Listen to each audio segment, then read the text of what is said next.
जमिनीचे व्यवहार खरं तर विश्वासावर उभे असतात, पण जेव्हा याच व्यवहारामध्ये फसवणुकीचं जाळं विणलं जातं तेव्हा उघड होतो एक मोठा घोटाळा.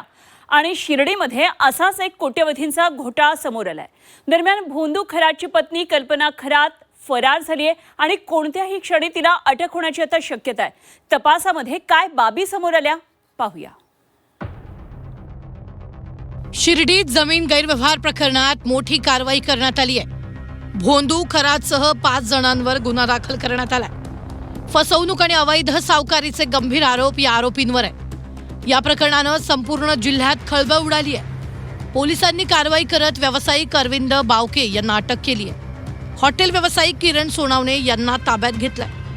दोन्ही आरोपींना न्यायालयानं 3 दिवसांची पोलीस कोठडी सुनावली आहे. दरम्यान मुख्य आरोपी भोंदू खरात नाशिक पोलिसांच्या ताब्यात आहे. त्याला न्यायालयानं 14 दिवसांची न्यायालयीन कोठडी सुनावली. या प्रकरणातील धागेदोरे आता अधिक स्पष्ट होत आहे. तर अप्पर पोलीस अधीक्षक सोमनाथ वाकचौरे स्वतः या तपासात उतरले.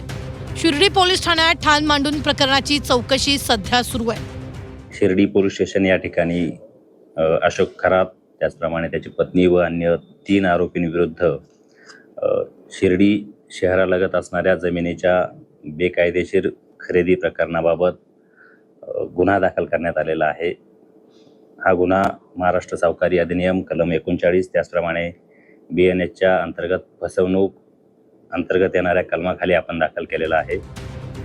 सकाळपासूनच दुपारपर्यंत आरोपीची कसून चौकशी करण्यात आली आहे.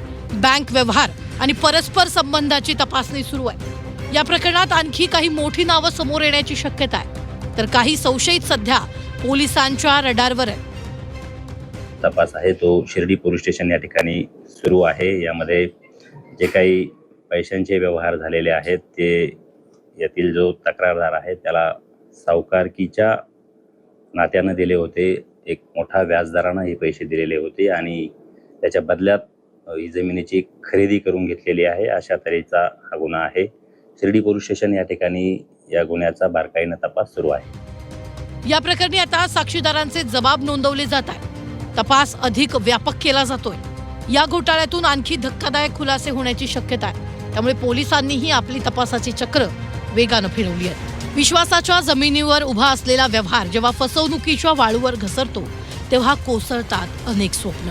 आता अशा घोटाळ्यांना आळा घालणं हेच तपास यंत्रणेसमोरचं मोठं आव्हान आहे. कुणाल जमदाडे, झी 24 तास, शिर्डी.